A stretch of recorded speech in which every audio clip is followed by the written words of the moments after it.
Hello everyone, this is Just Plain Lucas with another LEGO review. So what I have here for you today is 5 different Animal Crossing sets that I finally put together. I would have done this earlier, but unfortunately I waited too long to order them and they were in back order for a little bit, so I kind of had to wait for them to arrive. Fortunately, the rest of the ones that I got came in much sooner because 2 of them weren't supposed to come until May. So they arrived on my doorstep a couple days ago, and I decided to put them all together today. So you kind of had to put up with my camera work right now because I want to get in a lot closer, but I'm standing right behind my Eiffel Tower and I don't want to risk bumping into it and knocking it down. So I just kind of wanted to break down what we have here. So starting with this set, which is connected to this one here, this is Nook's Cranny and Rosie's House. Now this is the more expensive one at $75, 535 pieces. So keeping in mind the $10 per 100 piece average, this is pretty expensive. It's about $20 overpriced based on the average. But you do get 2 buildings and you do get 2 minifigures. You get Nook and you get Rosie, and you can see Rosie's on her little bike. And also, as you can see with all of the sets in general, they're pretty well detailed and pretty recognizable. So some also have functionality and others don't. But because of where I'm standing, it's really hard for me to show off any kind of functionality and any Easter eggs that they have. So moving on to the next set, we have Isabelle's house visit. And there she is watering her garden. And as you can see, there's a floating little gift there above a cherry tree.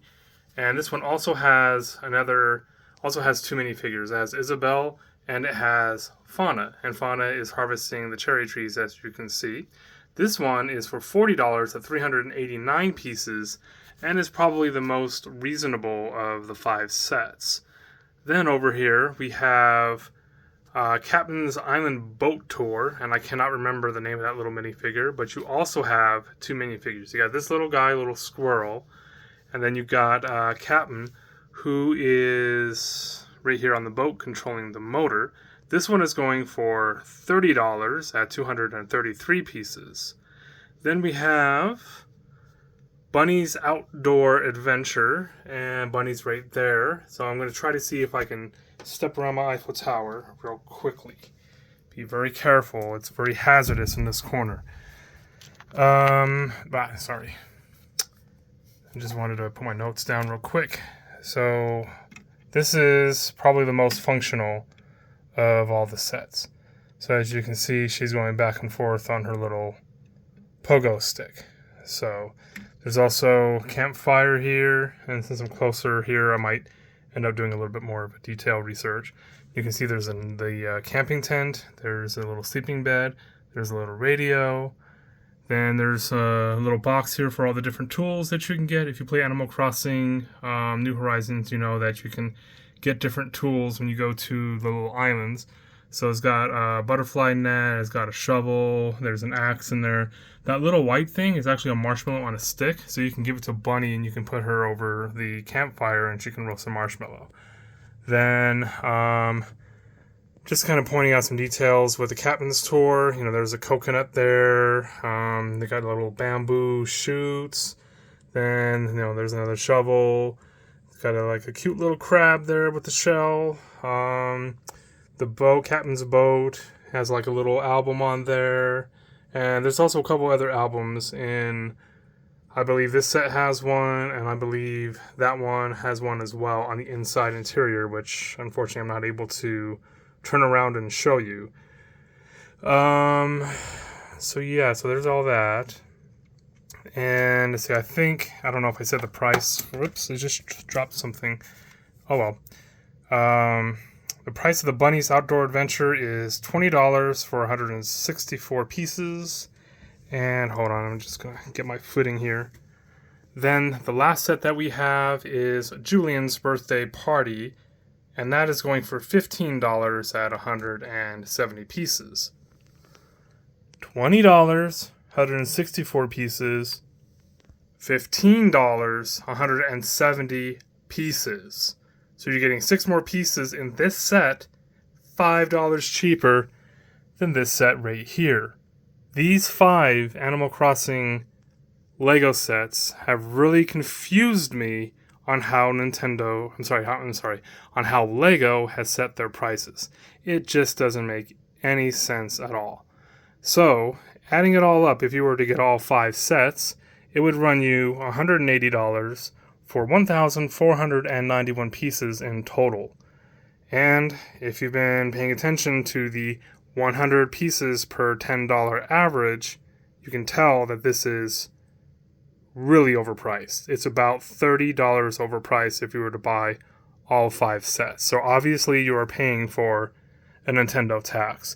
And I think one of the reasons why they might be a little bit more expensive than regular sets is because there are actually a lot of pieces that may have been designed exclusively for these sets. And obviously they would have to make exclusive minifigure sets.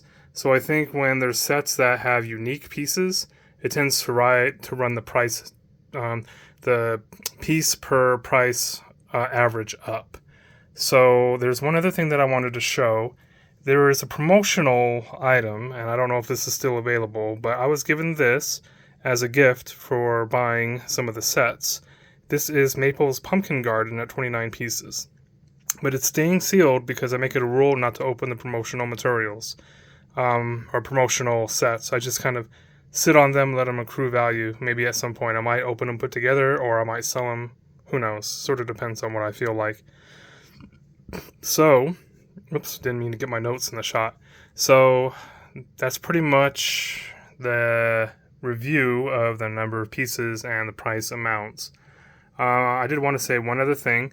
So as you can see, they're all set on these like little tiles, and the tiles allow for the modules to actually be moved around, and you can pretty much lay them out however you want. You don't need to follow Lego's recommended layout. You can pretty much do it however you want.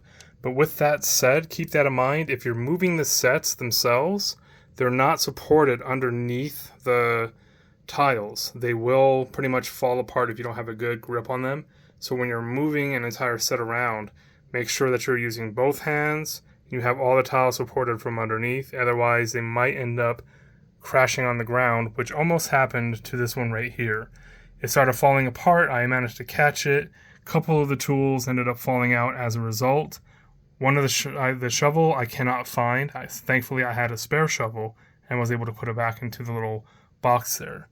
So, overall, I'm kind of happy with it. Let me just step back a little bit and just kind of show how my shelves look. And I ended up retiring some Star Wars Lego racers in order to put the Animal Crossing sets on. But I think it looks really good. I am just not happy with the price. I really am not happy with the price. Because of that, I can't really recommend the sets unless you're a die-hard Animal Crossing fan, because they really are expensive. They're more expensive than they really have any right to be. So anyway, with that said, I hope you enjoy my review. I might have something for you next month if I decide to pull the trigger on it. So stay tuned.